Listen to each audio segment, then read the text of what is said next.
Now then, I'm Jules and welcome to the Wedding Mavericks podcast. On this week's episode, I'm talking with Neil Jackson, a wedding photographer from North Yorkshire here in the UK. Neil has 10 years experience in weddings, almost 15,000 followers on Instagram, solid SEO, and a steady stream of referrals from happy clients. So he's the perfect person to talk to about developing a successful wedding business. Not only is Neil a great photographer, he's also a really nice guy. And we talk about being true to where you want to take things, not being too influenced by others, the pitfalls of pricing, and how there is no magic formula to successful marketing. It isn't all about weddings for Neil though. He also travels to exotic and interesting parts of the world, photographing wildlife in their natural habitats. With a broad variety of passions and interests, from his love of nature, wildlife and the outdoors, to sci-fi films, New York skylines, and teaching guitar. There's loads of great learning opportunities in today's episode, so let's get on with it. Okay, so on the podcast today, I've got Neil Jackson of NJ Photographic. Have I said that right, mate? Yeah, that's right. Yeah. NJ Photographic, Neil Jackson Photographic, whichever you like. Cool. So, obviously, I've met you before, but for anybody who's listening who doesn't know who you are, what you do, where you're based, just a little bit of an introduction for anybody who's watching and listening. Yeah. I'm a photographer who's been working professionally since about 2010. Although I was kind of photographing bits and bobs, like a long time before then. I've always been based in the Yorkshire area, and we're now close to Castle Howard. If anybody listening knows where that is. Yeah. We used to be in between sort of Scarborough and Malton, so more towards the coast. But yeah, I've sort of been in Yorkshire, sort of living for my whole life. Yeah, so a lot of the work that I do, particularly with weddings, is in this area. And strangely, I do a bit of a weird mix. I photograph weddings and wildlife. So not at the same time, generally. But yeah, it's sort of one of those things where sort of wildlife really had been a lifelong passion for me. And I'd always had a very keen interest in technology and kind of took an interest in my dad's SLRs and things like that. And so the two sort of came together. And I guess that was very early days, possibly very early days of Facebook, maybe just about. Right. And so I was kind of putting bits and bobs on of my personal work. And then as tends to happen, when you look into wedding photographers and, people in the industry, they nearly always say the same thing, that they were into photography and kind of some of the friends saw some of the photos and thought, oh, we can get a cheap deal here. So do you fancy photographing my wedding? And it's sort of something that I'd worked for myself for a long time as a guitar teacher. Right. I didn't know. Yeah. So I'd done that on and off for probably nearly 5 years before I started in weddings, and so I'd always liked working for myself, and so when the opportunity came up with weddings, it just kind of piqued my interest, and I sort of went from there really. So those first couple of sort of friend requests, so to speak, that I got in that first year just sort of started the ball rolling. And I guess, like anything, once you get your work out there online, people see it, and it just starts to slowly snowball from there, I suppose. And this is back in 2010, did you say? Is that kind of where you started with weddings, or whether you started with just getting into photography, or were you always into photography? I was into photography for quite a long time. I was sort of thinking about this beforehand, and I can remember being at school in year 11, which would have been 97, so a good 13 years before. Yeah. And I'd taken my dad's old Olympus sort of SLR into school. And I can remember, so it was a film camera, and I can remember getting the pictures back and just being wowed by this kind of lucky image that I'd managed to get of just some of my mates sat on a bench, like a school bench. And the lighting and all the rest of it had just somehow been perfect. And it sort of, like I was sort of thinking that was definitely a moment, I suppose, in terms of just me being more and more obsessed with imagery, I suppose. Love that.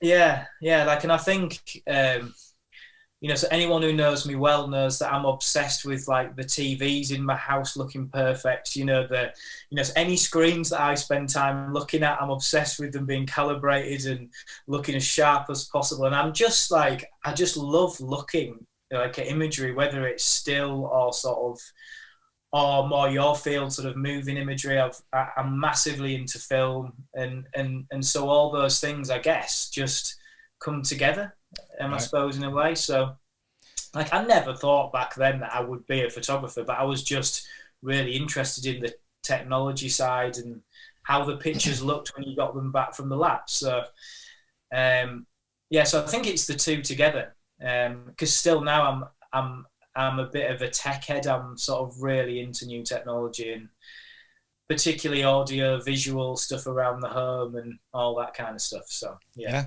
I love that. So tell me about the guitar teaching. Did you, one of the questions that I like to kind of find out is, did the person train in what they do? Because what you tend to find is a lot within the wedding industry, they didn't necessarily train to be, you don't usually train to be a wedding photographer, but they didn't even necessarily train to be a photographer, or, they didn't a cake maker or whatever. They didn't train to do that job, and it was more of a passion or a hobby that became something they did. Did you train in photography, or did you go to music school or anything like that with the guitar stuff? No, so I was sort of self-taught for photography, certainly. But for the guitar, my stepdad was a guitar teacher, and so we always had guitars in the house from me being young, but he was never kind of pushy. So it was really when I was 15, and I started to get quite heavily into music, I suppose, then. Into guitar music, and so he'd always had guitars in the house, and I just sort of thought, I really fancy a go at this. And it just became like, again, sort of, anyone that knows me, when I get into something, I like really get into it. I wouldn't call it an obsession, but sort of I get very heavily into it, and so it was quite a quick learning curve. And I suppose kind of anyone who plays guitar will know the same, that you sort of learn probably 90% of everything you're going to learn in the first year if you're fairly studious with it. So I just kind of pushed on with that and played through sort of sixth form and stuff. And then my stepdad was teaching all this time himself, and was obviously teaching me whilst I was doing my own stuff. And so he sort of said, why don't you look at it, as a job? And because I'd moved out of home by the point I was looking at that, and he said, why don't you set up in Scarborough, where I was living with friends at the time, and it sort of grew from there, and I did it for years. Right. I sort of only really stopped doing it two years ago when we moved out to this current house. So I was still doing a few lessons a week, kind of amongst doing the wedding stuff as well, but it just became like way too much to do. Yeah. So I was kind of sad to see it go, but it meant I could, the plan was to spend more time playing for myself, but with young children and sort of this business, it's like really difficult. I mean, I've got all the guitars are hung up in this room. You can't see them, but right. But yeah, so I do kind of pick them off the wall now and again when I can, but it's not like it used to be. So do you play? Do you do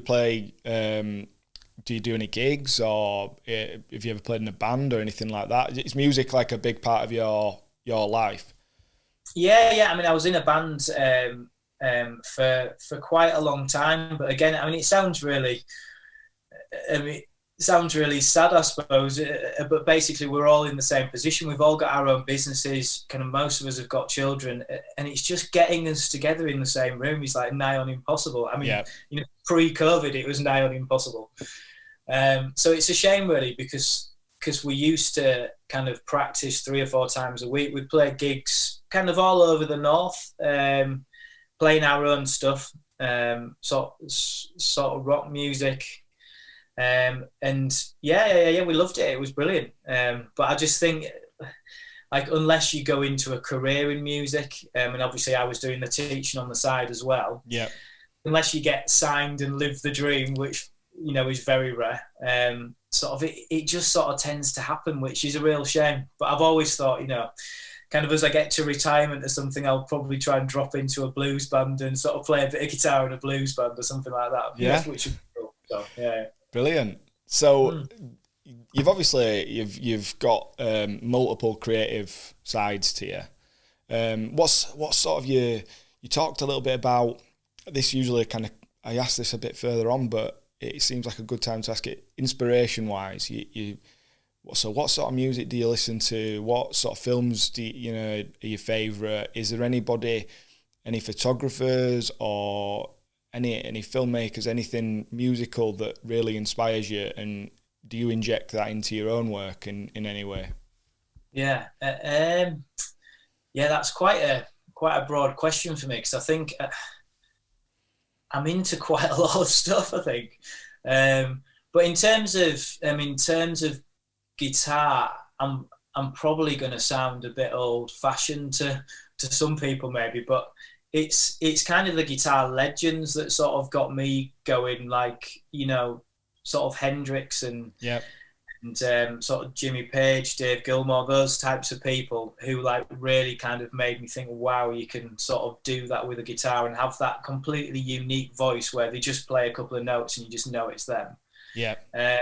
And so that was inspirational. But I suppose band-wise, I'm Radiohead, Pearl Jam, and then into people like Jeff Buckley and all that kind of stuff. Kind of real inspirations that I could put on at any time and still enjoy them as much as the first time. Yeah.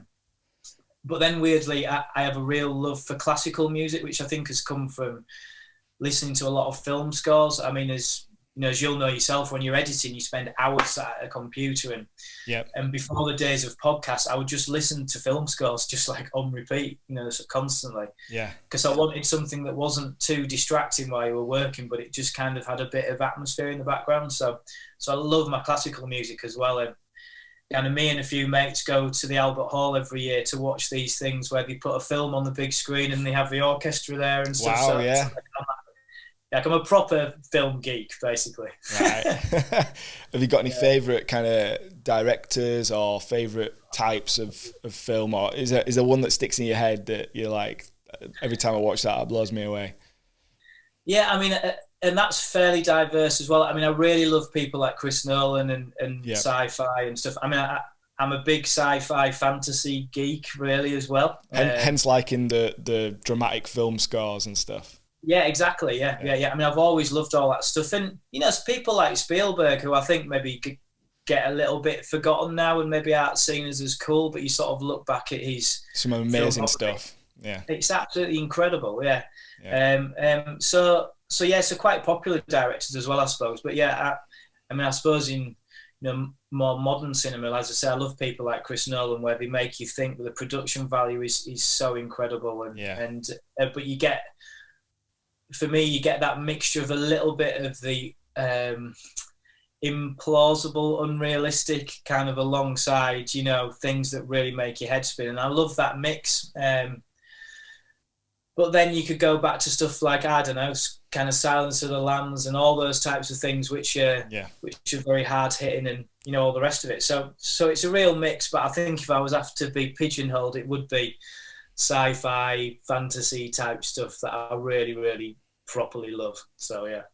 Cool. And the weird thing is that I wouldn't naturally look at your photography. I don't. No. I'm not really sure how that would fit, like as in putting sci-fi into wedding photography. But I don't know. I think you could probably see somebody who was into sci-fi films, or that sort of thing, and the way they might approach wedding photography. I don't know. Maybe you can't make those connections, but I can't actually see that because I think yours is a much softer approach to the to photography than what I would expect that person. So that's an interesting one. But yeah, this I didn't know about the guitar stuff, so that's really interesting that you had such a background in music. It's weird. It wasn't kind of preordained in any way. I don't know. I think that's where I've been looking, that my parents have always been encouraging and fairly strict, when I was younger, which kind of helped me to get on with stuff as much as I wanted to be distracted by stuff that I shouldn't be.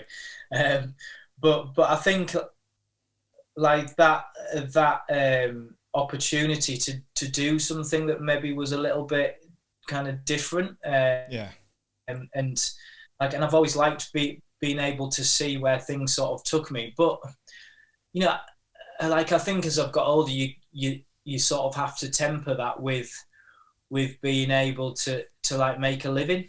And I think you sort of, as much as I would love to have been a Hollywood director or play lead guitar in the biggest band in the world, you've got to be realistic as well and kind of and think, well, I'm very lucky to be able to do a job where I enjoy pretty much all of what I do. Yeah. But then I've got to make money. So it's a tricky balance, isn't it? It is, and so I will have to ask you a bit more about that because you've obviously got a predisposition for creative stuff because you did the music and you've kind of talked about how you like films and music and is there any... I didn't used to call myself creative or an artist or anything like that. I don't even now, or I don't think I could ever... I can't use the word artist. And I don't know why, but I come from like quite a creative family. And I'm the one who went and did a very serious career, and I was almost like the black sheep of the family. And I've now kind of, as I've gone through life and I've thought I want to do what I'm passionate about. So that's what I've gone to do. But I have to make money from it because I've got a family to support. I can't just go and wildly follow my dreams. So everything I do is led by, does it make sense from an occupation perspective? It can't just be, I want to be creative. So, but a lot of people I talk to, a lot of people that I see in the industry, the art can come first for them. There aren't that many people that actually do say, the business and the you have to be able to make money from it because I have to make a living, and that's important. So is that kind of how you feel? Was that sort of a big? If you might still do photography as a hobby, but if you couldn't make money from it as a wedding photographer or wildlife photographer, would you be doing? You'd have to be able to make that living from it. Yeah. I mean, I think that's the. I mean, the art and stuff. I mean, I'm the same. Like, I almost feel like a bit kind of embarrassed saying like I'm an artist. Like, it's weird. Like, I would never sell myself. I mean, maybe on the blurby bits on my website and stuff, but I would never kind of sell myself as like an artist or a creative in person. I don't know. It just sounds wrong. I don't know if it's a Yorkshire thing or something. Like, I don't know. But from the money side of things, I think that's possibly because I moved out of home fairly early, and it's like you had to get on with your life, and if you wanted to do fun stuff, you needed money, and so I suppose it's just, like I said, balancing the two, and I think because I've always been into tech and stuff, I've always liked to like buy nice things. I mean, not to silly levels, but I mean, I obviously liked guitars. I liked, the technology for, I don't know, TV, surround sound, so all these types of things. When you're young, living out of home with your mates, like it's quite expensive stuff, and so you've got to somehow make some money to kind of live the lifestyle that you want to make, and then obviously as you go further down the line and you start to have a family and stuff, that completely kind of ramps up, and you just naturally move through your life, and things just kind of require kind of more money, and you have a lifestyle and a family lifestyle that you sort of want to maintain, I suppose.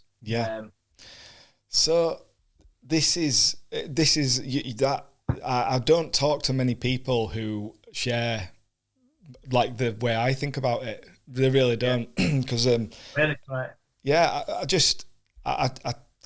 I'm not saying that they don't think about money and making money, but just I do think that the creative industries sometimes it's a second thought. The work, the art can come first, and I guess because your work is so good, I'm a bit surprised, but I can see it, in your personality. So before we kind of go on to the wedding photography, you diversified. You do wildlife and landscape as well as weddings. So is that something that you always did, or is that a recent thing that you within the last few years, or if we go back 10 years, did you set out to do both? Yeah, I mean, I would say that landscape is quite rare for me now. Like I used to do a lot of landscape, and was quite focused upon it. It was a little bit of a business side of things. I was always kind of quite active with trying to sell prints, and there was a period of time when I used to sell my work to online art retailers that would sell it to like high street stores and stuff. Because back in the day, maybe getting on for nearly 10 years ago now, there used to be, I mean, if you went into Next or Homebase or, so wherever those types of department stores, there'd be big canvases of like, I don't know, beach scenes or kind of New York skylines and this kind of stuff. And yeah, I know so what you mean. Yeah. So I used to, I mean, not loads and loads, but I used to sell a bit through those sorts of channels. But then it all went quite illustrative. And so that side of things, as the weddings built up, I just sort of let it go, really. I mean, my wife was kind of saying, you should get back in touch with them and stuff. But it was just like, I can't focus on that many things at once. But so the landscape stuff is something I like. If I was somewhere that was incredible and the light was amazing, I would, I'd be looking at sunset times and planning the shoot and all that kind of stuff. But wildlife is something that really came from really an absolute love of wildlife my entire life, since being 5 years old, through to getting into cameras. And I was doing, again, about 10 years ago, I was volunteering at a falconry centre. Right. Birds of prey. Was that at Castle Howard? No. It's it was closer to Scarborough when we used to live there. Right. And so I did that for about 4 years, because again, I've always been massively into kind of birds of prey, eagles and all that kind of stuff. Yeah. And so the guy there kind of was a photographer, and he had kind of good level Canon wildlife kit. And at the time I was shooting on a bridge, a Panasonic Lumix sort of bridge. One with the massive zoom. Yeah. So I was shooting on one of those, and he was getting out his 400mm 5.6 on what would he have had at the time? Maybe a Canon 40D or something like that. And I was like, oh my word, that's amazing. And he was showing me the pictures and the prints he was doing. And so he really was really influential in kind of getting me to transition into that side of things, sort of SLRs and all that sort of stuff. So that's really where more serious wildlife photography came from, because I was obviously photographing the birds, I was photographing them in flight, which is really quite difficult to do. And so that kind of took me more down the road of me going out on my own and sort of learning fieldcraft, which is a massive part of wildlife photography, which is why wildlife and weddings, although they share a lot of the same principles, strangely, the fieldcraft in wildlife photography is really important, because if you just run up to something with a camera, it'll just fly all over away. Yeah. So there's a load of planning that goes into that side of things, and then it's just grown and grown from there. But I think it all comes back to that love of imagery, and I think back to connections to sci-fi or fantasy. I think it's just framing and seeing things in the frame that literally excite me. I don't know, you'll have this where you just get that feeling. You can't describe it kind of really to someone who doesn't get it, but you just see something framed and just something happens to you. I don't know. Yeah. And I think it's the same you know, when you work at a wedding, you just see these frames constantly all day, and you just like, there's just something that happens inside you that connects with it. I don't know. It's kind of really strange. But yeah, I think that's where that style side of things has come from, which is why I do genuinely believe that wildlife and weddings, they both inform each other. You know, what you do in one kind of works completely in the other, and whether I'm using an absolutely gigantic 500mm lens or a 24 zoom, I mean, like it's still the same things that I'm ticking over in my head, I suppose. Yeah, just hopefully at weddings they're not moving as quick. Yeah, well, that's it, exactly. Yeah. Unless you're doing like Usain Bolt's wedding or something like that. Yeah. Yeah. So, moving on to the wedding photography, because that obviously this is like the focus around weddings, and I do want to come back to the wildlife stuff because I just want to ask a few questions about it, because I do think people who listen will want to know a little bit about that. Yeah. So weddings, you got into weddings, you're obviously really well established in that now. Your photos are just, there's something very unique about, like, lots of people do the same kind of style, but this is what I was thinking about last night when I was planning for this, that you're combining the really pretty, beautiful pictures with like, there's something epic about some of them and many of them, but then they're also, they don't feel like staged like some people's do. So some wedding photographers might approach it very fine arty and things are very very exaggerated. Your photos, there's just something about them that I don't like. I was going through your Instagram and I was like, there just ain't a bad one. You know, it obviously you can. I'm sure. It's true. You know, there wasn't anything that I thought, oh, that doesn't look as good as that. You know, everything just fits really nicely. So how did you develop that? I know this is a very kind of complex question, but do you feel like it's been a process going from starting out to now, or did you always just see something and that was what you saw? You know, or does it develop in the edit? I think when I started out, I was too influenced by, and I guess there's a lot of people are, because when you start out in weddings, you basically charge too little, you know, because you'll accept kind of any job you can. You look at every bit of work you can in kind of what you think is a similar sort of style to what you're trying to achieve, and I personally think that you're way too influenced by outside other photographers. Things. Yeah. And like, even branding and marketing and all that kind of stuff. I mean, so my branding has massively changed over the 10 years. I mean, it's unbelievable. But I think trying to let all of that go just makes you focus on what you like, and like I said, those things that make you feel that feeling, I suppose. Yeah. And it's kind of, it gets you away from doing work that, I mean, like we were saying before we started recording, you know, so it gets you away from doing work that is maybe not really suited to you. Yeah.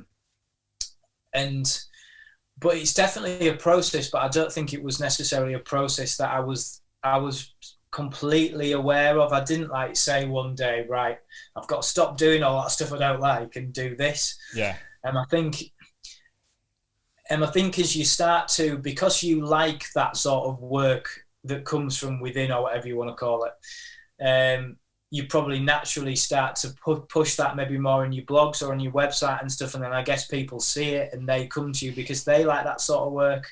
Yeah. And then eventually it sort of takes over, where now I like to think that, you know, so every inquiry that I get where you get to the stage of kind of speaking to them, they all want, hopefully, what I'm going to deliver. Yeah. Like, and that is, I suppose the dream, if you want to call it that.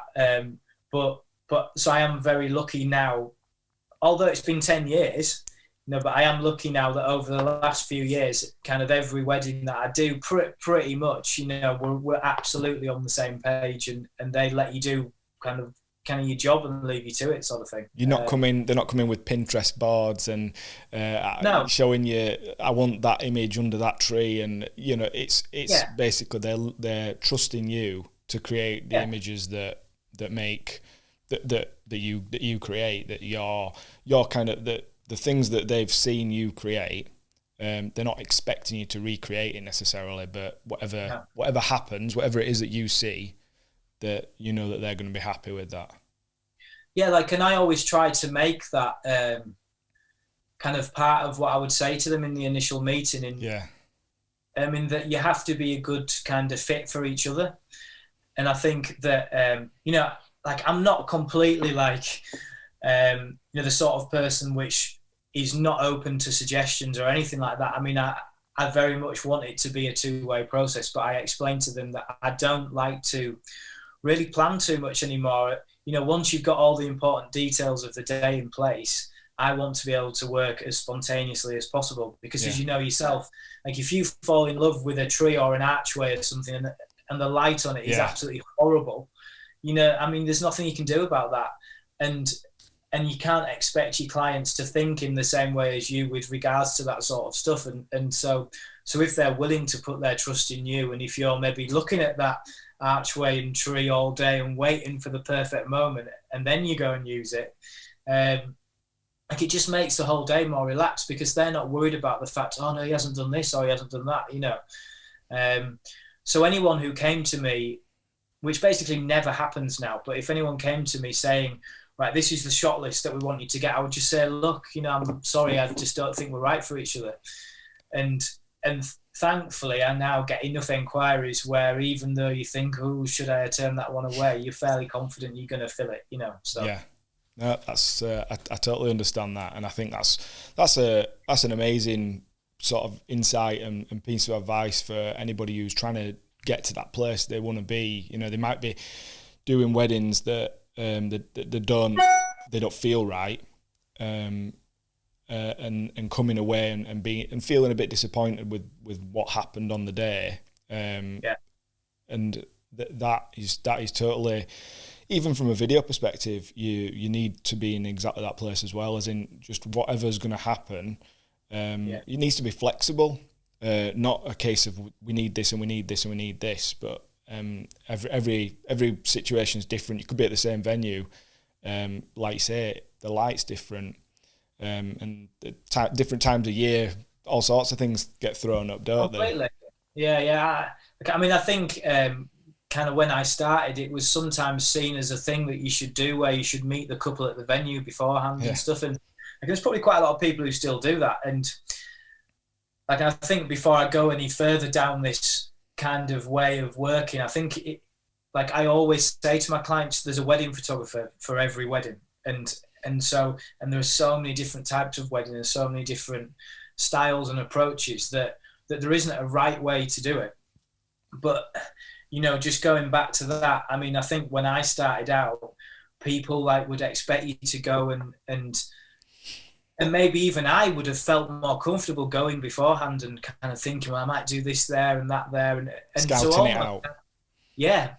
But almost sort of planning what you're going to do when, and that to me now feels so restrictive. Yeah. Because like you say, so that even if you know what time the sun's rising and setting and roughly where it's going to be, so weather conditions on the day, how the day runs. I mean, as you know, weddings never run exactly to the minute to time. There's so many kind of variables that, that happen, that it's for me to plan things that to that finer detail is just completely crippling kind of my creativity, that word again. But so now, I mean, hopefully I have the body of work online where I can say to people, look, you can see as much of my work as you want. This is the standard of work that I deliver. Just kind of let me get on with it, essentially. No, that's great. But I think, you have to, because most people who come to you haven't got married before. And so you have to kind of put the mind at ease, which is why I always try and, the first kind of point of call after I've kind of sent that initial email is that I'll always try and have a video meeting like this with the with the couple and sort of chat to them and just let them know that you're just not a weirdo, basically. That's the key, isn't it? Yeah. It comes up a lot as well in these conversations, is that the relationship side of it with the couple, you know, your ability to be personable and like not be a weirdo or not be a dick, you know, is huge. I think I actually said that to a couple that I was talking to a few weeks ago. You know, when it just slips out, like, you just need to know that I'm not a dick. So if you go, whoever you go with, you just need to make sure that they're sound. It's so true. Spending a long time with them, aren't you, on your wedding day? Yeah. I mean, I completely agree, and I think, you know, you are spending a long time with them, and sort of, you still surprisingly hear a lot of those stories. I mean, like, I get it. Nearly every wedding I do, where someone comes up to me and says, "Oh, you're so sort of quiet. We don't notice you here," kind of thing. I mean, you know, I went to a wedding last week, and he was shouting at us all, and he was making us take photos for 4 hours straight. You know, family photos and stuff. Yeah. Like, so it still clearly happens, that more, I suppose, traditional approach sort of thing. It does, because I work alongside them sometimes. Right, yeah, there you go. But I just would not be doing weddings anymore if that was how I kind of worked, because it would just, like, I'm quite an introvert, and so I almost have to. So you're sort of coming out of yourself in a way to do a wedding, and as much as it's completely kind of natural now to do that, like, I am not a big dictator director on the day sort of thing, and so I like to have my stuff in place beforehand, and then kind of really spend as little time, you know, kind of having to talk to guests as possible in terms of trying to tell them what to do. Do you know what I mean? Like, yeah, totally. 15, 20 minutes on the groups, and then they can get on with having fun. Do you know what I mean? Yeah. Do you feel like, sorry to cut you off, do you feel like you're a bit of a character? This is how I sometimes think of, like, describe myself. Because I don't know the word. I don't know where I sit with the introvert extrovert thing, because I think I've got a bit of both, but I think I'm a very kind of come across quite a shy person in those big group situations, and I feel like you have to be a bit of a character. You know, like, it's a bit of a performance. Like, there's me, and then there's me that doing the wedding thing. You have to kind of push yourself forward a little bit, especially in, like, those group situations. Yes, I'm exactly the same. And I think, when you get to know me, or if you get me chatting and stuff, I think I open up more. But I think in those situations, you do initially kind of have to, again, sort of temper some nerves. I mean, I've had contact with, you know, all sorts of different people in the industry at all sorts of different levels. And I think those kind of nerves you get pre-wedding and stuff are still there after 10 years. And I think they're really sort of healthy. Yeah. Because it just means you're not going in kind of not asked, really. Do you know what I mean? So the fact that you've kind of got those nerves, and you sort of thinking, I'm just going to walk into, you know, what is essentially someone's house who I just don't know, or it's a weird thing, isn't it? Really? Hotel room or sort of whatever, you know. And you are sort of performing to a degree, but hopefully you've put the things in place where you sort of have met each other a bit. They obviously know about how you're going to approach things, and so they don't feel uncomfortable. They're not worried about, do I have to do anything when you turn up? Do I have to, like, act in a certain way? Do I have to look at you? You know, these types of things. And we've already sort of said, kind of, look, I'm just going to turn up, and you just do what you do, and I'll just be kind of capturing things along the way. And so I think setting them up for that experience helps them, because when it comes down to it, they've got a lot more to worry about on the day than you have. So. Yeah, exactly. Yeah. It's a good way of looking at it. So do you have, like, a favourite part of the wedding? And this is maybe a bit of a strange question, because you're there to document it all, but this is what I was looking through is there was this picture, and it was a dad's reaction, and I was like, that's such a great photo. And then I go and I'm, like, looking at these sunset portraits, and I'm like, that's such a great photo. So you capture it all. You know, you don't just, like, excel in the documentary bit or the portrait bit. So, but is there a bit that you really enjoy? And I think it's any bits where you get that feeling that I was on about, and like, and that could literally be just like framing someone up, because I'm quite into like geometric kind of lines and stuff, which maybe doesn't come across as much because a lot of my stuff is outdoors, but I don't know, maybe you say you frame something up and the light's amazing, and just in that moment you're feeling that thing, and that can happen literally at any time through the day. Yeah. And I suppose apart from the family groups, which tend to be more formulaic, kind of everything else has the opportunity to give you that feel. But also on the other side of the coin, you're so busy and so aware of like that many different things, as you know yourself. I mean, as much as you hopefully are fully in tune with your, with your gear, with your camera, your lenses. There's so many things, just looking through the viewfinder that you're having to think about and make sure are right, all in a split second. And then also you're looking at the light, you're looking where they're walking, you're checking that they're in focus. There's so many things going on in that split second. Yeah. That it's that is the enjoyment in a way, I think. I mean, so it's like that seesaw of enjoyment and real like focus. Like, I wouldn't call it stress, because I don't think it is stressful in the way that it was in the early days. But I think it's that hyper awareness. I don't know. It's yeah, like I know really what you mean. Yeah.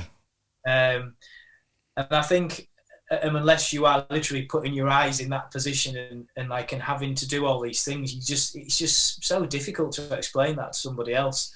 There's so much going on into the whole time. Yeah, and you're thinking about what's going to happen and what's just happened. It's almost like you're having to remove bits just so that you can focus on that, but you've got to be aware that in 10 minutes' time, this is going to be happening. So I've already got to start thinking about that. And completely, yeah. Like, and I think kind of remembering to work in the way that is natural to you is like something that becomes second nature. But at first, that was something that is difficult to balance, because how can you possibly have the experience of being a wedding photographer until you've done like enough weddings? Yeah. And it's impossible to be able to tick every single box when you first start out. And I think that's why I mean, it's not something that I did, but I would probably recommend to people starting out now is that you do try and second shoot, or just go in a position where it's not all on you to begin with. Yeah. And as much as I don't think I've ever had a complaint at a wedding, kind of ever, which I'm kind of lucky to say, like, you do just gain so much invaluable experience from just working. Yeah. And I guess if you could maybe do 10, 20 second shooter weddings where maybe your images were not as critical to the final delivery, I mean, it'd just make you feel more comfortable. But at some point, you've got to dive in, and experience it for yourself, where it's all on your shoulders. So what did you do then? Well, I just kind of just went for it. Yeah, just sort of went for it. But I was very lucky in that my wife Charlotte helped me at first. She was like my assistant. I think quite a lot of people start like this, because basically they're just essentially shitting themselves about doing it on their own. So, and Charlotte's got her own business, and so she was amazing with the business organizational side of things. So she would kind of help with stuff like groups, and we would kind of in a way work to a very loose shot list in the beginning. I mean, not like clipboard and pen sort of thing, but we would, so she would kind of help me out and come and remind me, and maybe say, oh, you didn't, you haven't got the pictures of the, the table kind of settings or sort of whatever. Do you know what I mean? And I think to begin with, when that stuff now is second nature to me, like at the time, you have literally so much to think about. Yeah, that's it, to get in the bag. Yeah. And so she was a massive help to me. But then as it went down the road, it was just like, I think as my, the awareness thing starts to kick in, like it's almost like because she wasn't in my brain, it wasn't her fault, but it was like I was like expecting her to think exactly what I thought at the moment. And so it was just completely not fair to expect someone to be in your head and, I can do things in the order you want. And plus it was taking up all the Saturdays and stuff. So, So we parted ways amicably. You're still together, just with the work stuff. So, is she a photographer, or is her business something else? No, she's a hotelier of all things. Right. So I mean, I used to do a lot of weddings in her kind of hotel to begin with. Right. It was part of the kind of wedding packages that they used to sell. I mean, they don't do weddings anymore now. They've completely changed the business. But the first few years, I was really lucky to be able to tap into that. But no, so she's not a photographer, but she's very much into creative stuff. Certainly appreciating sort of creative stuff, still imagery and film and art and all that kind of stuff. Yeah. So which will give you both a mutual interest, I suppose, and that's exactly. Yeah.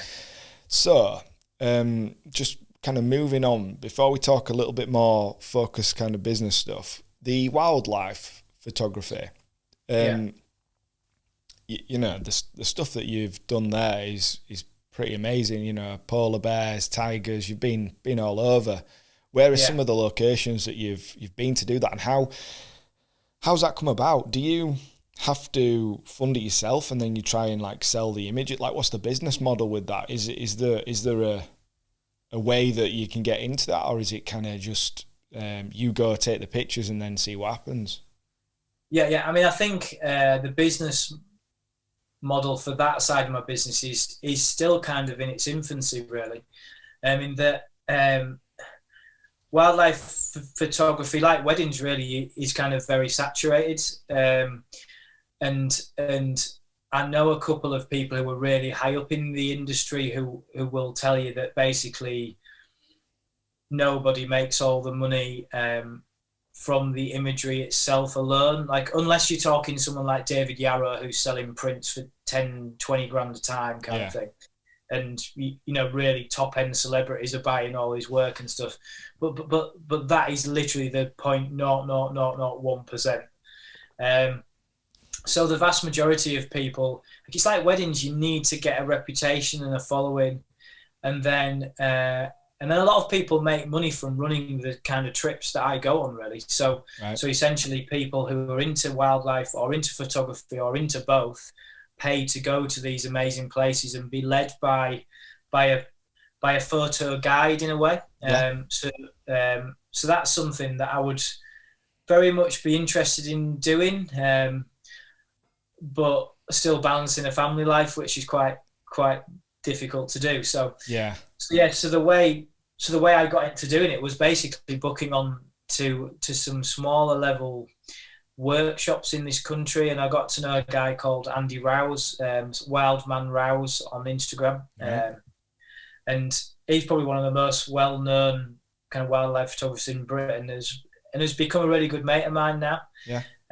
So all the big trips I've been on have been with him,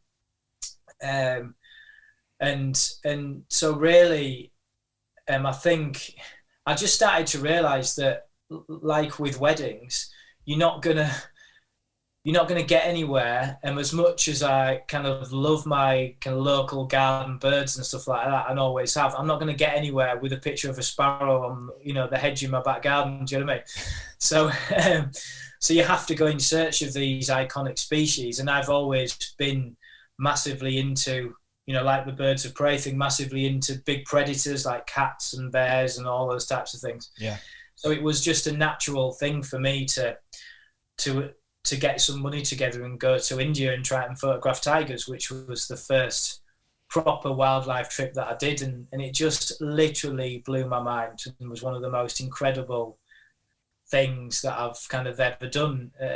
And I genuinely could go back to that place kind of year after year, several times a year if I was allowed, for the rest of my life, because it's just that magical to me, just that incredible. And so that sort of got me going down that road, really. And I've sort of since 2017, I've tried to roughly do a trip a year, because I mean, like, they're very expensive trips, and like, I'm paying for them and then trying to make money off the back of them. So you've really got to balance up The fact that you need to go to these places, you can't see these things without going. But then you've got to try and build the business profile and try and make some money from them. And that's where I am at the moment. Yeah.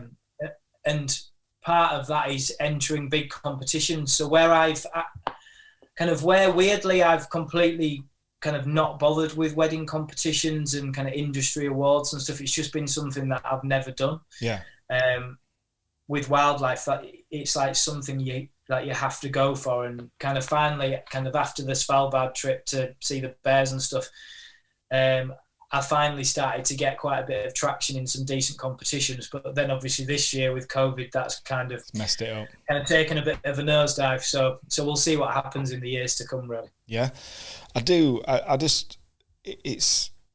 don't know whether it's because you just don't see it all the time, and a lot of the photographers that I might know or follow, you don't see those sorts of wildlife photos, but they're just some of the photos that you've got on your Instagram and your page are just they're incredible. And go on. Sorry, but I just think it's like you'll be the same with your work. I don't know, maybe all wedding photographers and videographers are the same, but I just have a ridiculously high standard for myself in that, I deliberate over every blooming picture I put on Instagram, and to the point where it's kind of silly, really. I'll just be, I'm so self-critical of my stuff, and my wife Charlotte is always telling me this. You need to, compliment yourself more and stuff. But I'm just have such a high standard for things, and I'm looking at wildlife photographers who, to me, are incredible, and thinking, well, unless my work is anywhere kind of near theirs, there's just no point putting it on, sort of thing. And so what do you feel is the difference? What's in your mind is the difference between what they're doing and what you're capturing? I just I don't know.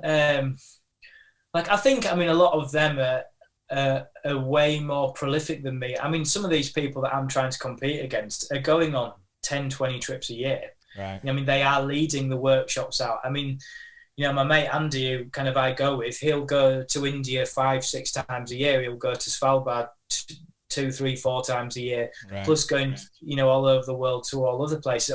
That is his business model kind of thing. So as much as he's an amazing photographer, you are kind of increasing your chances if if you're out there all the time. So it is really difficult, and having a young family and just the cost involved, if there's no money to be made back, it's just, you're sort of setting up again in a completely different market, essentially. Yeah, I get that.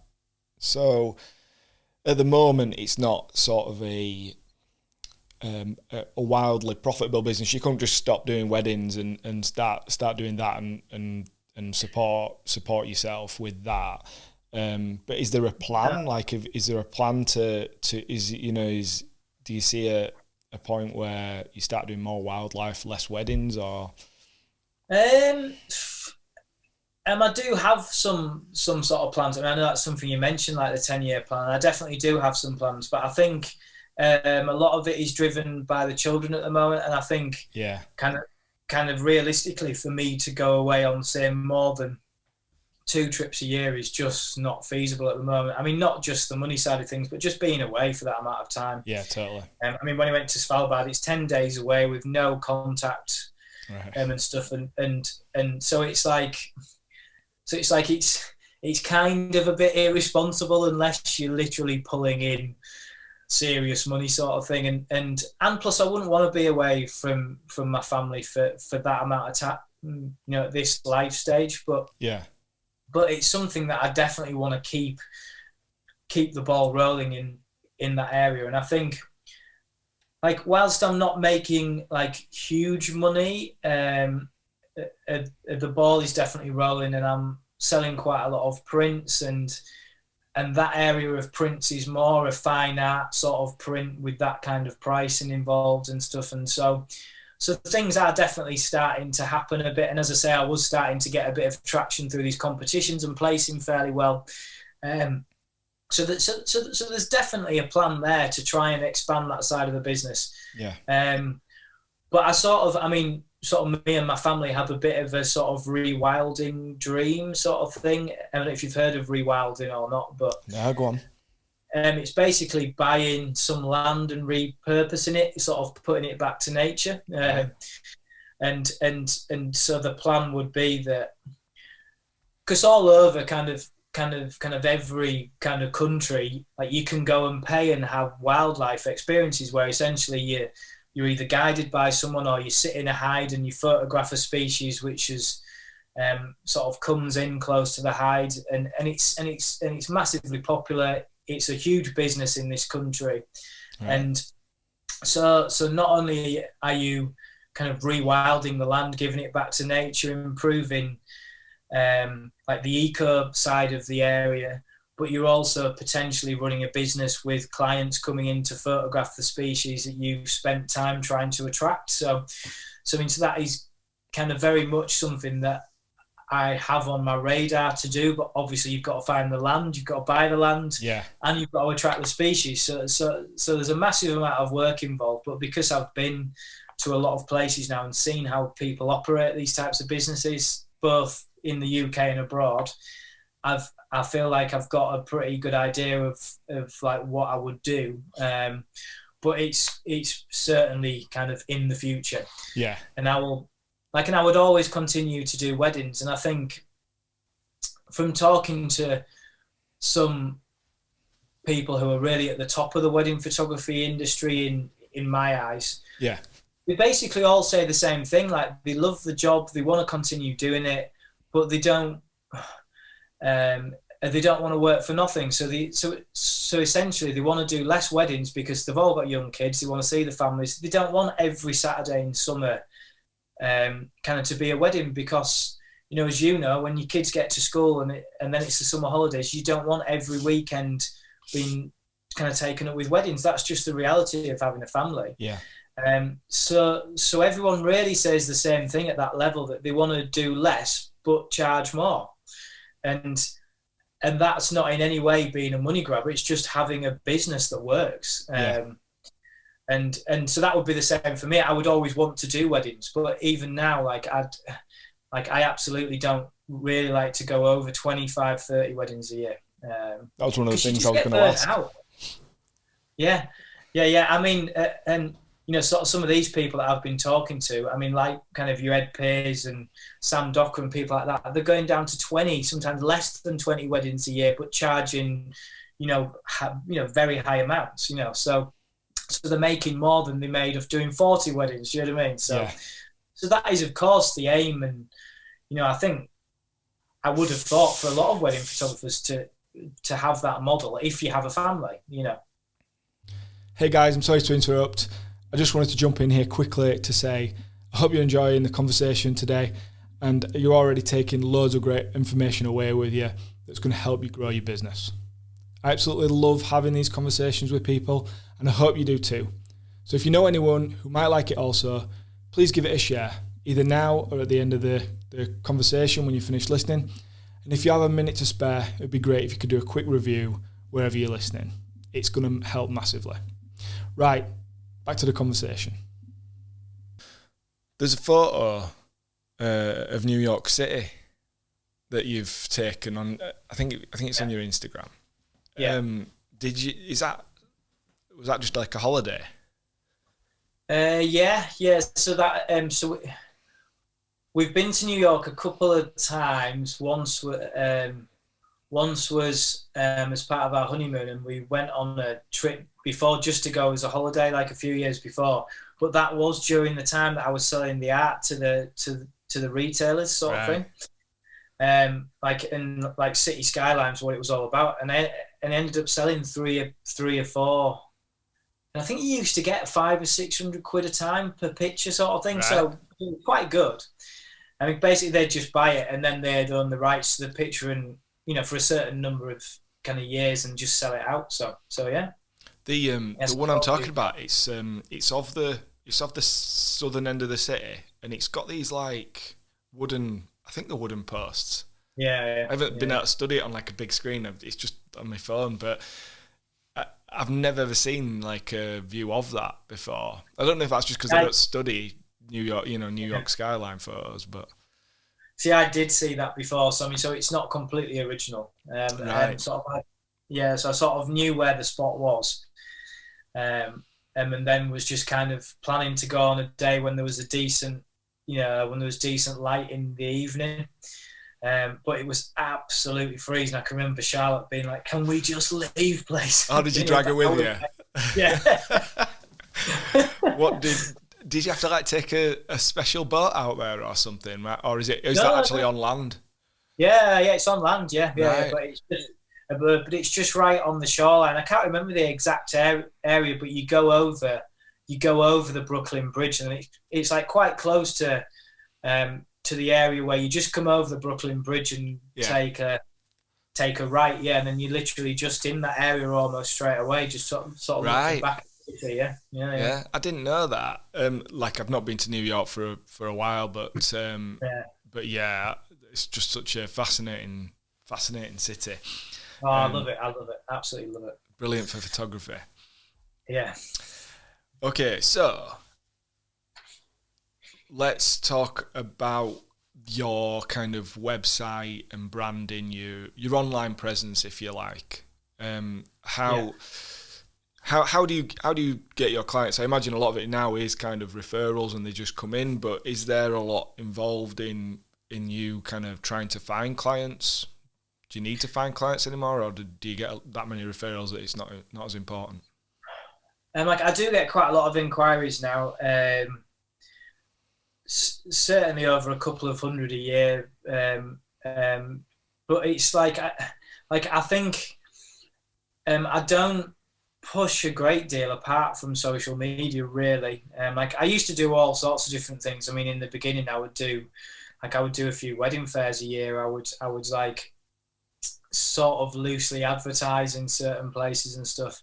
But I think the whole industry has massively changed in those 10 years.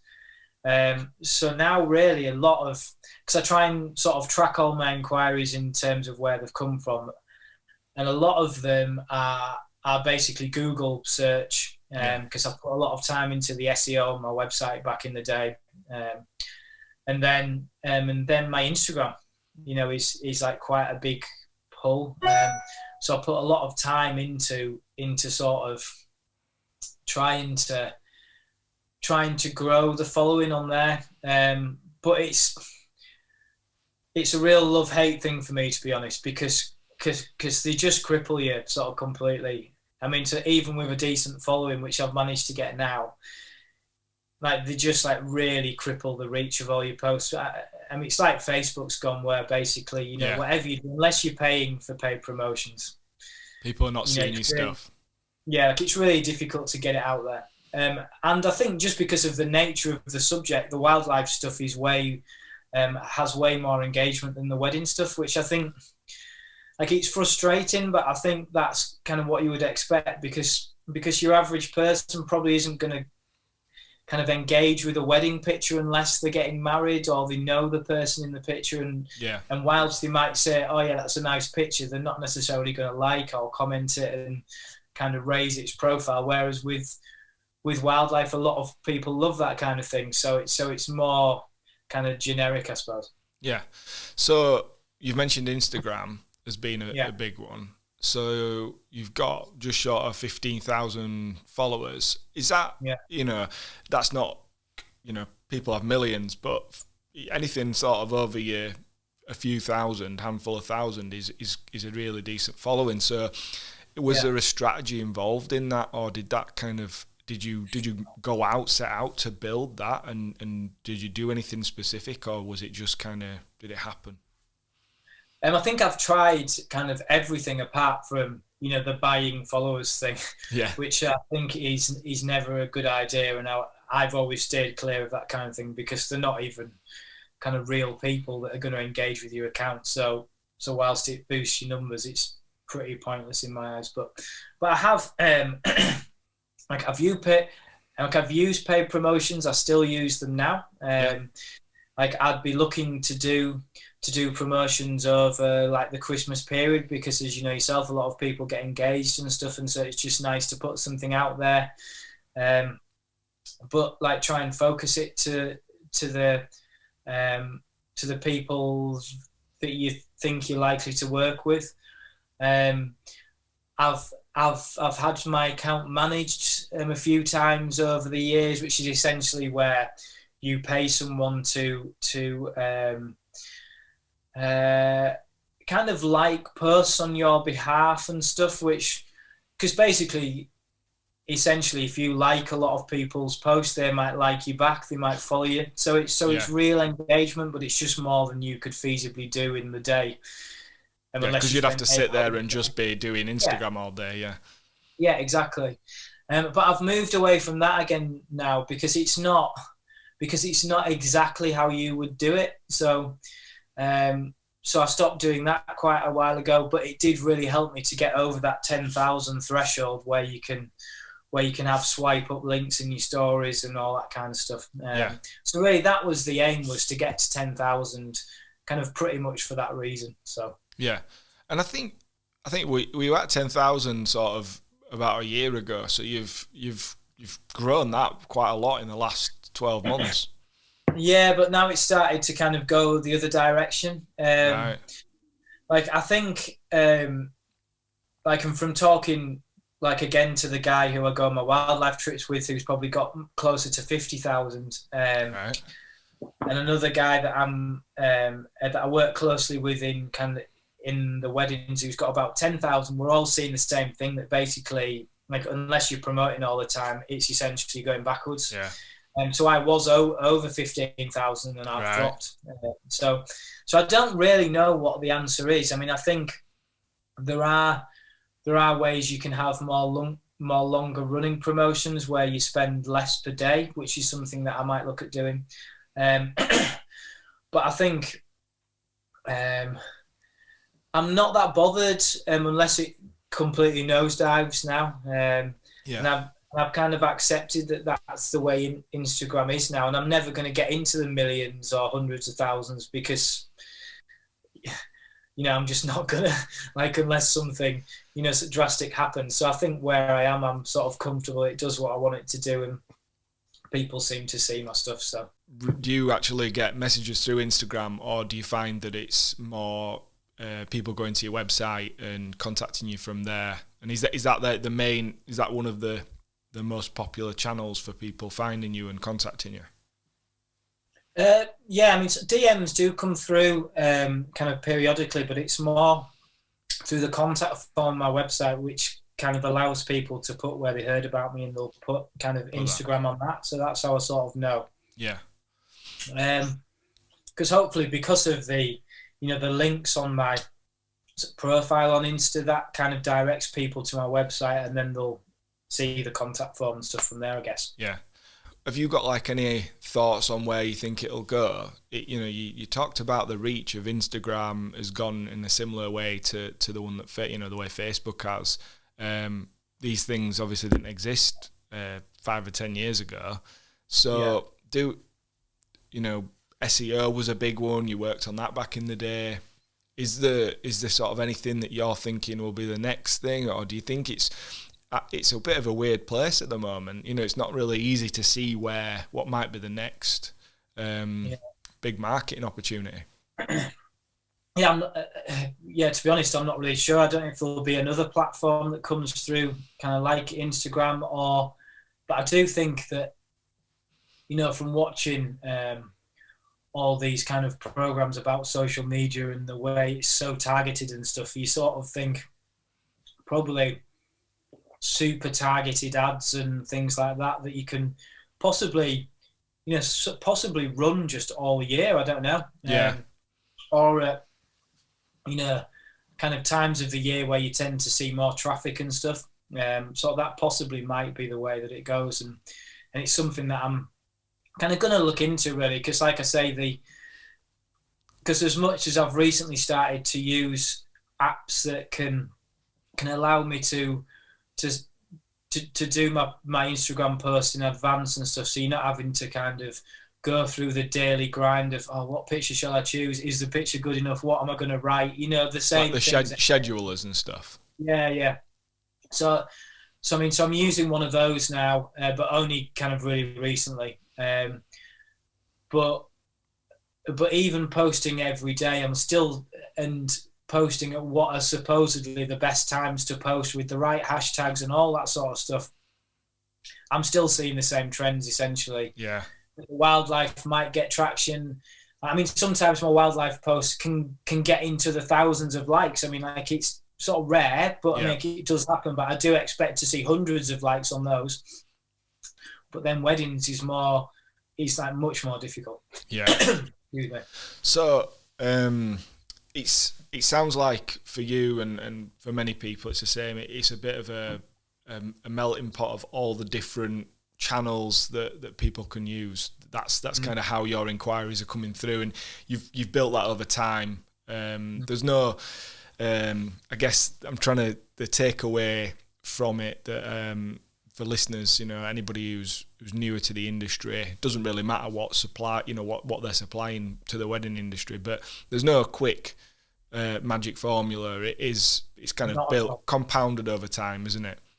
Yeah. I think that's what I would say in terms of the approach to your entire business. If you were just starting out, in that, and everything takes work and dedication, and that doesn't mean it can't be fun. But there's definitely no quick fix, and getting leads and stuff, which I suppose is the main thing people want. I mean, people want inquiries that they can, and then hopefully be in a position where they can turn those inquiries into jobs. And I just think there is no quick fix for that, but you can have things in place for when the opportunity does arrive, that you kind of deliver something that people want. Yeah. But that takes, sorry to all the people listening, I am sucking on the strepsil at the moment. Yeah, I mean, so that takes time and experience, and you're going to make mistakes, and you're going to have to do a lot of research yourself and pick the best way for you. I mean, I kind of look at people now using YouTube and Patreon and stuff like that. Yeah. And those things kind of interest me, but I sometimes think, am I a bit late to the party with stuff like YouTube? But it's all opportunities that might suit somebody else better. Do you know what I mean? Yeah, no, totally. And I don't think that you're too late to the party. I think you could think that about anything. Yeah, I know. You know, I think the best time to always start something is always going to be yesterday, but it doesn't mean that you shouldn't get on with it if you've got an idea that will work with that platform or in that space, and you should go for it. So in terms of the wedding industry, what do you think are the most important attributes to being successful in the wedding industry? Because you've obviously had a decent amount of experience, a decade worth of experience now. Are there things that pop into your head of like, this was really important, things that, you know, are more important than other things? Because you could work on everything, but you might never get anywhere. Well, I think I think assuming like the fundamentals, like you know the technical side of using your kit, and you're confident. And as much as nothing prepares you, as we were talking about earlier, for a wedding itself, and how frantic it can be in your head whilst you're displaying calm on the outside, sort of thing.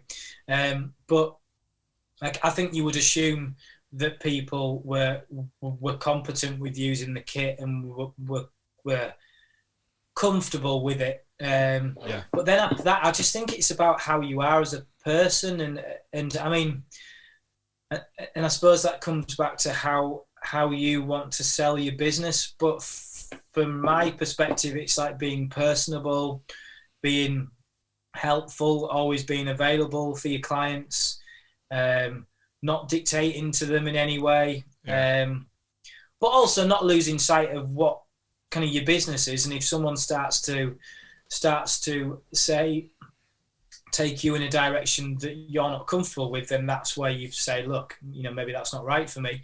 But basically, just be a nice person. Don't be a weirdo. Kind of make their experience as painless as possible. I mean, that's something that I'm aware of, because all of the clients I work with don't really want to be center of attention. They want to be, they want to have nice photos at the end, but they don't kind of want to be front and center all the time. And so it's making them feel relaxed, making them trust in the fact that you're going to deliver something that they like and they can get on with enjoying themselves, really. And I think that's the case throughout all the communication that I have from the beginning, hopefully through to the end, that there's nothing too pushy, and just be nice and friendly, I suppose. Yeah, no, and again, something that comes up time and time again, when people are, when they get asked that question, and it would be the first thing that popped into my head if someone asked that question to me. So it makes total sense. Is there any kind of... Sorry, go on, mate. So yeah, I mean, you could be the best photographer in the world with all the skills and all the rest of it, but if you just come across as a bit of an arse to people, they're probably not going to book you. So yeah, it's true. But it is about them. I mean, none of us would have any work if they weren't coming to us. So yeah, and that's really important. That it's not about you, and it's not about egos. It's about the person that you're serving. Because you're providing that service, aren't you? It's a service industry, so you need to focus on the person that you're providing that service to. And if you've built your business and the products that you deliver, if you want to call them products, or the services you deliver, so if they're built to what you actually want to deliver, then you don't feel as though you're kind of lacking any self-worth, and you're able to value yourself and put an appropriate price on what you're offering people. Yeah. So you should feel empowered by that, because you're getting to work how you want to work for a price that you think you're worth. So you're covered. But then, they're getting what they want as well. Because I think you do have to remember yourself. And I think that's the thing that sometimes can turn me off about the wedding industry, where people get a little bit cliched, in my opinion, talking about, all the words and terms that you'll know of that people use to sometimes describe their service. And you think, well, yeah, that is true. But don't forget that you've got to be happy. You are a business, and you have to value your own work. And someone who wants to pay you 500 quid for wedding photography doesn't value you enough. And so you should look elsewhere, sort of thing. Yeah. But that has to be balanced against, what your situation is. If you're just starting out, if you're the major breadwinner in the family, all those things are massive pressures. And so you've got to pick your own way through it. But I think kind of one of the things I definitely should have done quicker was to just get my price higher quicker. Because I think I was worth it. And those... I mean, you're always going to get those people who say, how much? You charge how much for taking some pictures? But the thing is, they have no clue about the industry. They have no clue about how much work goes into it and the amount of years you've put into getting to that point. So really, you've just got to literally ignore kind of any comments like that. Yeah. And just think, well, I know the industry. I know where I'm at within it, and charge what you think you're worth. And if you're able to stick to your guns, if your situation allows you to do that a bit, it's the best thing you'll ever do, because what I've found is that the higher you go through the what should we call it, the pricing brackets, the more painless it is in a way, because it becomes less saturated, and people aren't constantly wanting a deal from you. They can see, they appreciate creative things, and they, they may be photographers themselves, or they like photography, they like art, they like film. Yeah. And so they understand the value of what you're offering. So why do you think it is that? Because I haven't been doing this anywhere near as long as you, so I was listening to the same things when when I was kind of just starting out, and I was thinking, well, it all sounds lovely, does that? But I don't know. I'm not experiencing that. I'm not seeing it. But now, I can see that what you've just said is absolutely bang on the money. So why is it that you think we don't? Do you think it's confidence that people have when they're starting out, and they just think, but I haven't got the experience and I'm not good enough. And so the idea of putting your price up to a value that is, not just that you're worth necessarily, but actually one that's realistic for sustaining your business. Because a lot of people can charge so little that you couldn't sustain a business if that was your full-time income. No, I mean, I think it's all scalable. I mean, like I was saying, I mean, I now can get two to 300 inquiries a year. But then when I was starting out, I might have got 3 inquiries a year. Do you know what I mean? So it's like, so if all 3 of those people say no to you, then you're feeling pretty bad, aren't you? So, yeah. So I think that's the thing is, it is true. It's very easy to say, but you've also got to think if so many people who have been doing it longer in the industry are saying the same thing, then there's probably some sort of truth in it. And I understand you have to get kind of money through the door, like you have to make it a business. But that's why I set it up alongside teaching guitar at the same time to begin with. And I only transitioned from one to the other when I was making enough from the weddings to do that. Like, I think kind of anybody who is going to switch completely to weddings with no other income stream has to be aware of the potential risks and either has to be willing to stick to the guns for maybe a year or 2 to get established. Yeah.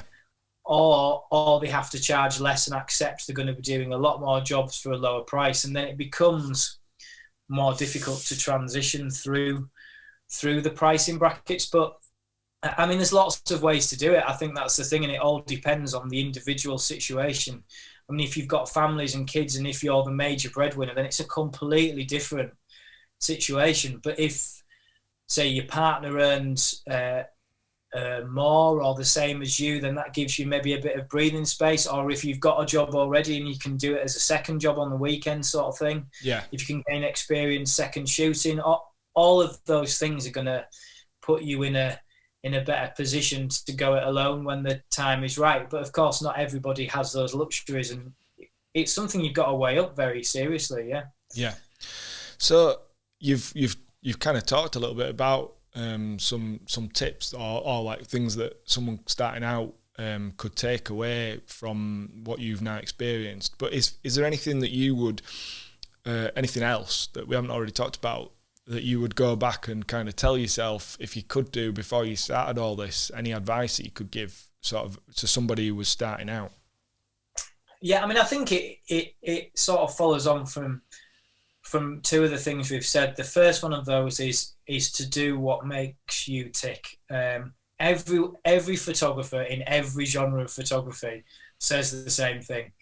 Take pictures for you, not for anybody else. But everybody who starts out, I imagine, falls into the trap of looking at work that inspires them, because that's probably what made them take pictures in the first place.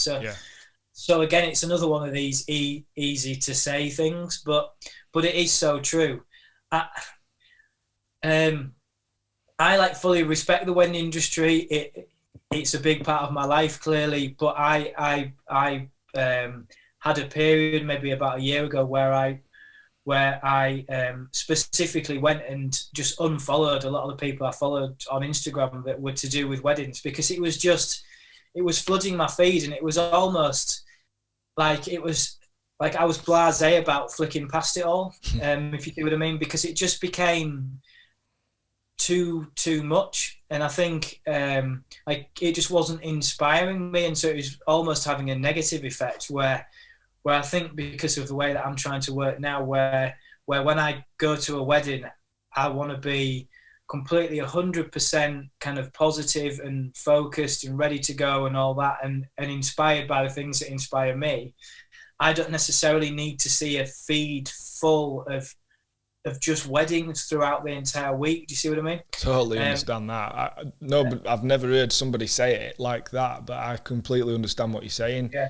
You know, you you log onto Instagram and Facebook, and you, because you've followed all this stuff to do with weddings, all of a sudden all you see is wedding, and you start to be like, you know, some I don't know, there's you're worrying that you're not doing enough because these people seem to be doing all this, and you're seeing what they're doing, but as well, it's like people are saying the same thing over and over again. And I think you're right. You do need to be inspired by what you do, and you need to go and see that wedding for what it is, and not be like not have that ruined for you by the things that you've been looking at. I mean, like, I think you need to remember what inspired you to sort of pick up a camera in the first place. And it doesn't mean you dislike weddings. And of course, you know, the close contacts that you work with in the industry are ones you want to work with, or the people that I hate the word network, but you sort of network with venues and stuff. I mean, I obviously keep my contact with all those types of people. Yeah. That's very important. But it's like, I just think it sort of can be a negative experience to just see stuff that, like you say, is making you view the industry in a negative way. And that doesn't mean that you're looking at work that you think's crap or anything like that. It just means that, you know, it's just a bit of a draining experience, you know, and you want something that's going to uplift you. And if I've been inspired by film or travel or wildlife or whatever it is that people are inspired by in the first place, they're still going to inspire me now. Alongside the sort of wedding stuff that I aspire to. Yeah. You know what I mean? So I think sort of that was kind of a thing for me, that if you stick to what you like as early as you can, you'll probably find that you get the clients you want a lot faster. Because if you're just doing stuff to basically think, well, I want to look like that person who's got, you know, all those bookings or whatever, but it's not actually what you like doing, you're going to end up getting a client who is making you work in a way you don't want to work, and then you're not happy, and you go to the weddings and you're frustrated at the wedding because you're having to do stuff you don't want to do, and then times that by however many weddings you're doing in a season, and you probably start to think, I don't want to go to that wedding that day, which is just not what you want to be doing at all. Yeah, so. Exactly. Completely, yeah. Like, and I think price would be the other thing as well, if you're in a position to do so. Valuing your work appropriately for the, you know, the work you're delivering, I think is massively important, and it does tend to make things easier all round. And again, it's an easier said than done thing, but it's definitely made a difference to me. Yeah, fantastic. So what do you feel like 2020's taught you? I've tried to avoid talking about the virus and stuff because I want positive stories, but there's no getting around the impact it's had on the industry. So is there any takeaways from you, any changes you'd implement, or, you know, adjustments to your approach to business or the industry? Like, I think it's made me more streamlined in my approach. I mean, kind of not just the photography side of things, but I've made a lot of changes. I've bought a mirrorless camera for the first time. Right. So I've done that. I've bought the R5, the Canon R5. Which seems to be amazing. It's still a learning curve, but it's like it's the step up that I wanted. And I was probably speaking to you about this at the wedding that, you know, so we did together, that I've been thinking about it for a really long time and waiting for Canon to come up with something, and was kind of mulling over changing systems. But as you know, when you've spent a fortune on lenses and stuff, you'd rather not do that. And it seems to be the answer to my prayers so far. Like, again, I've only shot one very short wedding on it, and then another full day on Sunday. But so it's quite a steep learning curve, but the results are, like, amazing. So I'll be getting a second one of those in the new year, kind of, you know, before the season kicks off again, basically. Yeah. So I've sold my 1DX, and we'll be keeping the 5D4 as like spare body, third body sort of thing. So, yeah, it's a good time to do it though, you know, with gear, while you've got downtime, you know, becoming familiar with it, getting comfortable, like building up that, you know, you're knowing it inside out, while you're not trying to be doing a couple of weddings every week and be stressing about it. Like, and again, it's not all plain sailing, you know, for being established in the industry, a new camera like this, which to me, I think it's the biggest change for me since I went from that sort of compact zoom camera to an SLR the first time. Yeah. And as much as a lot of it is the same, a lot of it is wildly different. And so at that wedding, I was still having loads of things popping up at me in the moment that I was having to solve. Yeah. And I'm sure it'll happen again on Sunday. But it's good stuff, and obviously the experience that you have in the past is going to allow you not to panic in those situations. But yeah, I mean, it's a big change and there's a lot to learn. So that's a big change from the shooting side of things. But also, as I said, just streamlining my business. I've introduced a client sort of management system. So basically, all my client experience, if you want to call it that, from the first moment they inquire with me is kind of all run in a system which isn't fully automated, but basically puts everything into one place. Because I was a bit old school, I had all my inquiries on spreadsheets and had all my kind of bookings. You know, as much as I have never double booked anyone, you know, anything like that, it's still prone to user error, which I just, and, you know, I wanted the experience for my client to be a bit more high end. So, which one did you go for? I went with Studio Ninja. Yeah, I use that. Yeah. Oh dear, yeah. It's fantastic, isn't it? Yeah, it's so good. Like, and I've sort of heard about these things kind of over the last couple of years, and I've been close to pressing go on them a few times, but I don't know what it is that's held me back. But this time I've just been like, you just need to, you know, kind of manage your time better, basically. So I've moved to that, and I love that. But I've been adding all my existing bookings into that, and you know, as you know yourself, if you've got, you know, because I've got all my 21 and 22 bookings to put into it, which I've now done, but they all have slightly different variables. And then when you launch it, you want it to be professional and not all go wrong and stuff. So that's been quite a big job. I've completely redone my website. So lots of stuff kind of in the background, but I haven't really done a lot of these micro weddings that I know a lot of photographers have done. So I've not really gained any insight from that side of things. Like I've done by the end of the year, I've done 5 weddings. So it's like really, really small amount. 5 more than me. Right. So yeah, there you go. Yeah. So, but I mean, I know people that have done 15, 20 weddings, micro weddings and stuff, you know, but I've not really pushed that, to be honest. I thought I personally would prefer to use my time to do all this other stuff because I know, you know, this light at the end of the tunnel, hopefully with the vaccine coming, and I can look in how my diary looks.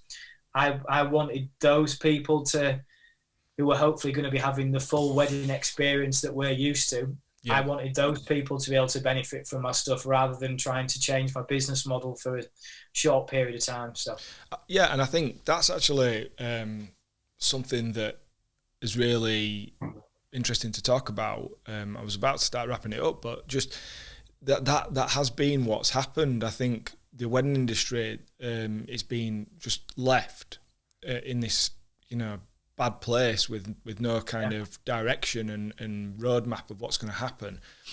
And so people have started to have to adapt, but maybe that's made them think very short term. Whereas what you're saying there is you're thinking more long term than that. You're thinking, well, there will be a way out of this. We don't know exactly when, but at that point, things will go back to more how they were before, and I want my business to be, you know, ready to go forward.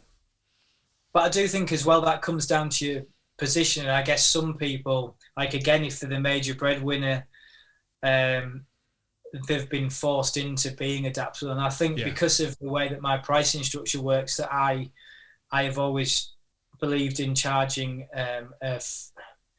an appropriately considerable deposit amount and stuff. So I've still had deposits coming in. Yeah. I've obviously still had the self-employed grants coming in. I've been selling prints from the wildlife side of things. So yeah, I mean, my money this year is massively down on what I would normally earn, but I've been able to earn enough, and of course my wife earns as well. So my position has allowed me to plan for the future, and I get it completely that if some people don't work kind of under that model, then they will have had to do that, so they will have had to kind of look at the short term as well as the long term, I suppose. Yeah, so. and it's all about personal, situation, and what your needs are at that time.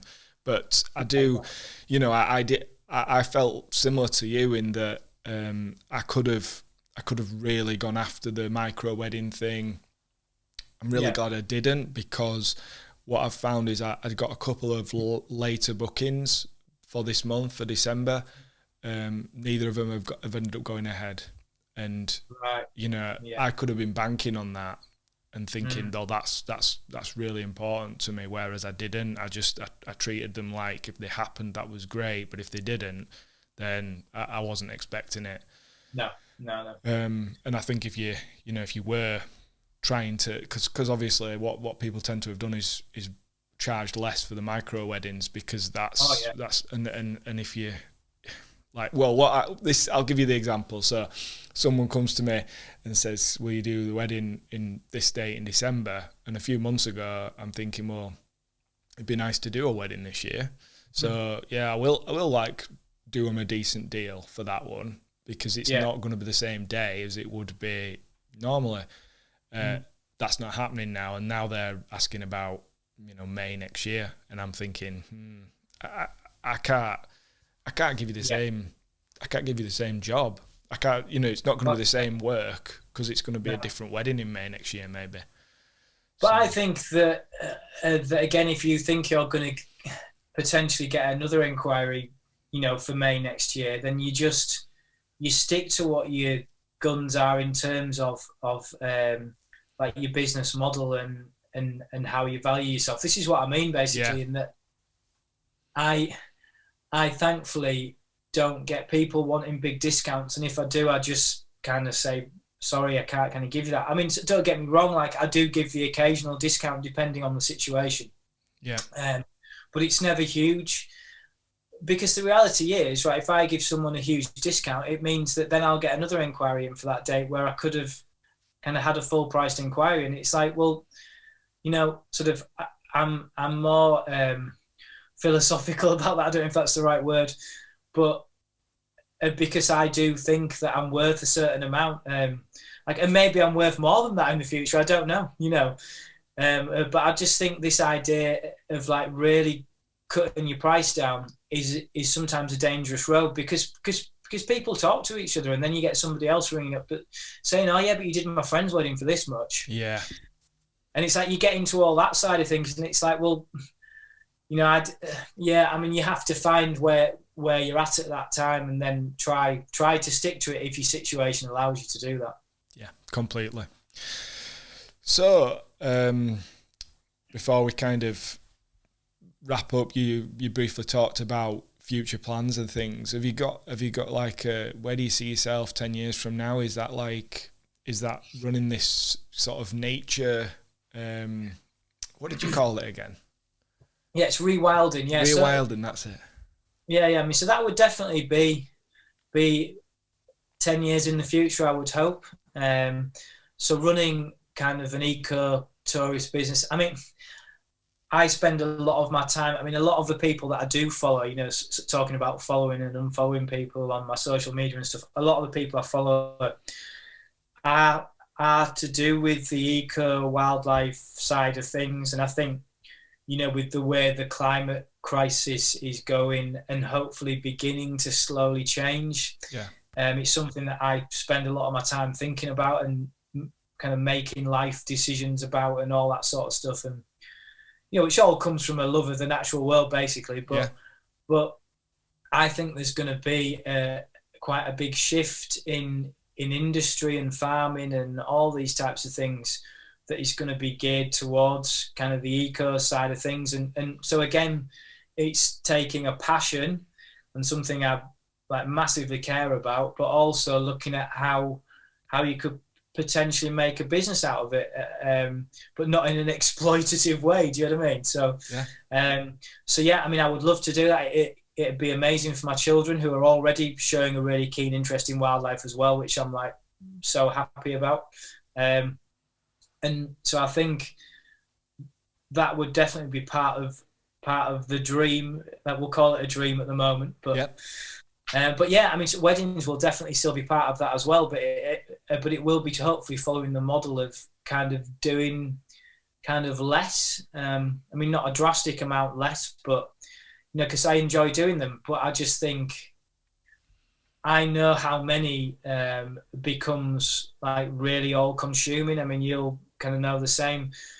And there's a tipping point that's individual for certain people. Some people are happy doing 50, 60, 70 weddings a year. And for me, no way. No, I know what you mean. It'd be like complete burnout for me. I want to be able to do the ones that I do and the numbers that I do and be completely 100% focused and on my game and enjoying it. I mean, I want to enjoy it. Yeah. Know, so and that's what happens when you get that level to where you're happy with it. You know, and if you're earning the right amount of money from it, so that you're not thinking this is a lot of work for little reward, then you feel that it feels like it's supposed to, like you are living the dream. You're doing what you love doing, and being able to make a living from it. So, completely. So, where can people find out more about you? What's your Instagram handle, your website, things like that, if they want to look at some of your work and stuff? Yeah, so I'm Neil Jackson Photographic on Facebook and Instagram, and then I'm njphotographic.co.uk on my website. So that's kind of where you'll find links to all the stuff that I'm doing. And like my Instagram is pretty regularly updated, and for wedding people. Like there's quite a few wedding blogs on my website if you're wanting to see sort of more of a fuller story of the day. Like I hate that cliche, that story cliche, but you know what I mean. But yeah, I mean, you know, because I think people go on people's Instagrams and you sort of expect it to be all the wow stuff, but that doesn't necessarily show you kind of what goes on at the beginning or the end of the day, or you know, the ceremony, all these different things. And so for people who are kind of looking to book somebody, it's always great to look at blogs, I think. So definitely. And that's one thing I just remembered, something else I was going to say. You've kept both of those, you know, your wildlife and the weddings, you've kept them together, whereas it might have been some people's approach to completely separate them in terms of website and Instagram pages, things like that, but you've kept them together. Was it like a conscious decision to do that?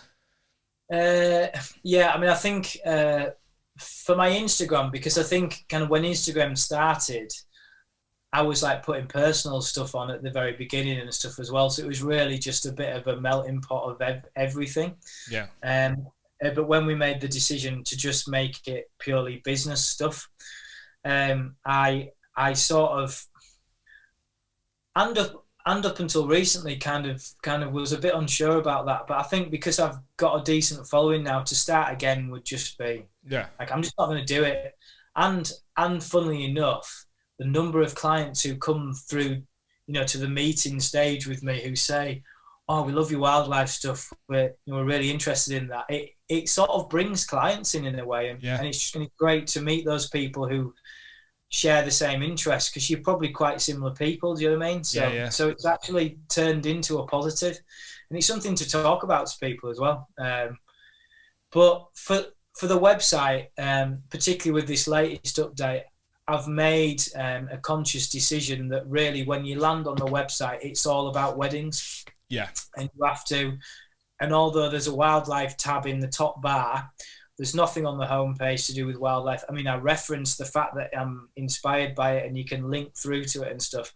But basically, I want someone to not be confused if, if they want to book me for a wedding, I don't want them to be confused with what is this guy all about, what does he do. So the website is still very much wedding focused, and you can go looking at the wildlife if you want, sort of thing. Yeah, but that's great, and I think it's quite refreshing to hear that you like them, keeping them together, because it creates that talking point and that point of interest for people. Because I think most people would think, oh, I'm going to keep them separate. But I really think that's a unique approach, and it's obviously worked for you. So it does suggest that keeping them separate isn't necessarily an important step that people need to consider. No, I mean, it is something that I've sort of fallen into, I suppose, with that. Like, it wasn't a plan, and I don't know. Like, if I was starting again from scratch, I probably would do it separately, but it's ended up working for me in a weird way. And maybe it wouldn't work as well if you did do them separately. So because like I said, so with the best will in the world, unless you really hit the big time and get a huge following, the wedding stuff, it just isn't going to bring in as much engagement as things like animals. It's like it's just the subject matter, isn't it? So yeah, that's great. Yeah. Neil, thank you very much. I really appreciate your time this morning, and it's been a great chat. I absolutely love your work, and obviously working with you such a sound person to work with, and same to you, mate. Same to you. It's been great, and I really appreciate it. Thank you. Cheers, mate. Thank you. Hey everyone, that was a conversation with Neil from Neil Jackson Photographic. I'm sure you'll agree he provided so much valuable information. Anyone who's trying to build their wedding business, and specifically for photographers. Go check out his images either on his website or Instagram. The wedding stuff is among the best. The wildlife stuff really stops you in your tracks. It's absolutely stunning. Maybe this was helpful, or you just enjoyed listening. And if you did, please let me know by either leaving a review or send me a message telling me what you enjoyed about it. If you want to hear more, subscribe to the podcast or on YouTube, where you can watch all the episodes and get more content. If you want to check us out on the socials, it's at Wedding Mavericks. I really appreciate your time. Thanks for joining us. Take care, and I'll catch up with you soon.